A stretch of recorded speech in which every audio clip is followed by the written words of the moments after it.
Morning. Well, in W1, I'm here with Autolemy. You've just written your first book and first album, and this is your very first interview, so how are you feeling? Yeah, I'm feeling really great. Thank you very much. So, obvious question first. Most people would, writing a book in itself is a huge challenge. Writing an album is. Why do both together? When I first started writing the songs, there just seemed to have a sort of story behind it. And as I further developed the album, it just made so much sense to write the story as well. What's the book about? The book is based in 1970s England and centred around a young character by the name of Lee Walker, who accidentally catches his mother with another man, kind of like a wrong place, wrong time scenario. From that point onwards, all hell breaks loose, and basically there's a family breakup, and Lee is punished in ways that he could never have imagined, and so decides to run away. So I can't really give away too much about the adventure, but suffice to say he ends up in France and with an ally from a quarter he could never have imagined. And the book basically is about family, betrayal, and manipulation. So where did the idea come from? A tune that kept going around my head, or I had going around my head years ago. And as I would be walking along the street, I just keep hearing this run away, run away, run away in my mind, and that's all it was. And I didn't know what to do with it. And then one day I really just decided, well, why don't I write this song? There's a phrase, I think, a saying, it's write about what you know. So is the book at all autobiographical? It's a fiction for a reason, but there are aspects of me in Lee. You know, I was a little bit of a tearaway when I was younger. The less said about that, the better. I really enjoyed the characters in the book, but the main character, Lee, is really young. How come? Personally, I've always felt that adults underestimate children, even at a young age. When we were young, we had a fair idea of what was going on. The second reason was that in Runaway, there's a really key line in the middle of the song, which is, where do you go when you're 7 years old? Now, it just never worked if I'd have said, where do you go when you're 10 years old or 9 years old? There was no other number that worked within reason for that song. But he gets into quite some adventures at 7 years old. Do you think it's realistic what he gets up to? Yeah, I do. I think about myself when I was that age and the things I used to do. Like my parents would say, you're going over the park to play football, just stay over the park. But I didn't stay over the park. Was that part of the story to set it in the 70s, that time where there were no mobiles, no internet? Yeah, I genuinely think if I'd have tried to set it in a modern day setting, it just wouldn't have worked. I mean, there's no way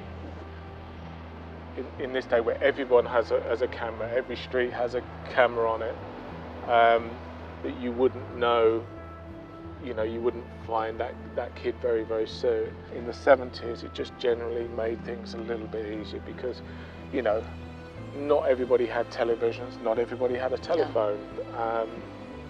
And as I sort of preface in the book, it was just a simpler time, but things worked.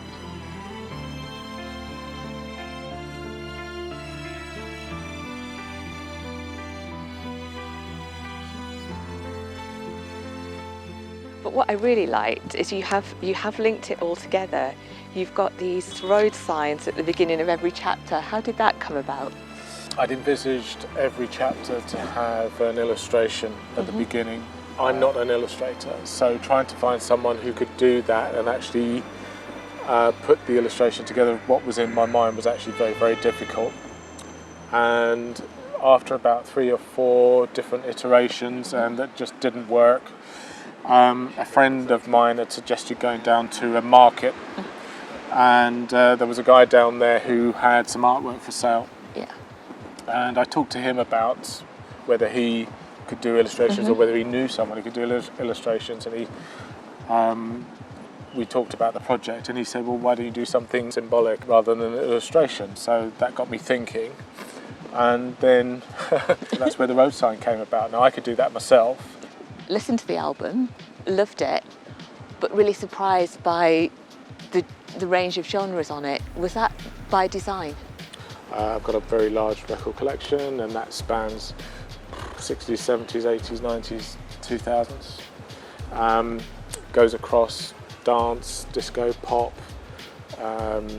soul, house, hip hop, rap.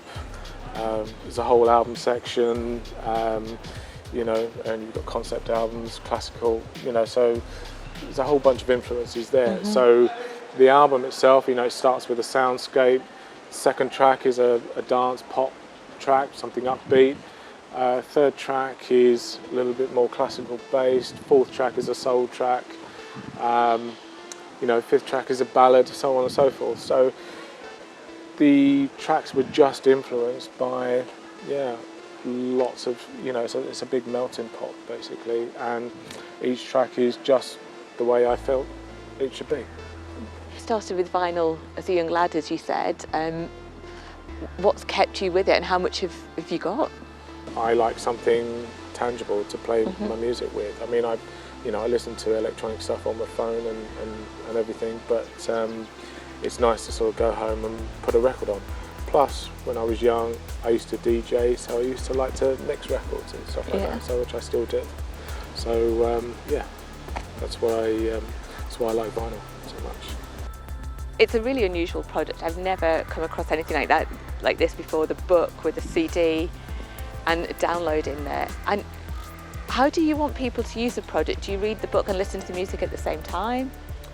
Originally, when I first thought about this, I actually thought about in each chapter or wherever it was relevant to actually put a link to the song and say, kind of like, now listen here. But actually, no, I think that you'll start to get a gist of what song is what.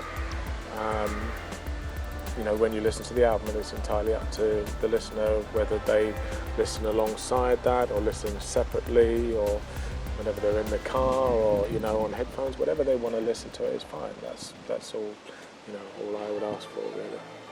It says in the preface of this is part 1 of 3. Can you tell me a bit more about that? When I knuckled down to write the first book, I realised that there was a little bit more adventure to be had, and so the first book, or part 1, Say Goodbye, really just sets the scene for the second book. The second book is going to be called Assisting Fate, but that's written. The first manuscript of that is written, but it's not been edited yet, and it's not gone through the process yet. So, and I've got some songs lined up for that, but it's not a full album's worth yet. So, but that's for a little while down the line. I'm going to focus on this one. Well, this definitely left me wanting more, so I'm so happy there's more coming. Thank you very much. Really enjoyed talking with you today. Thank you very much.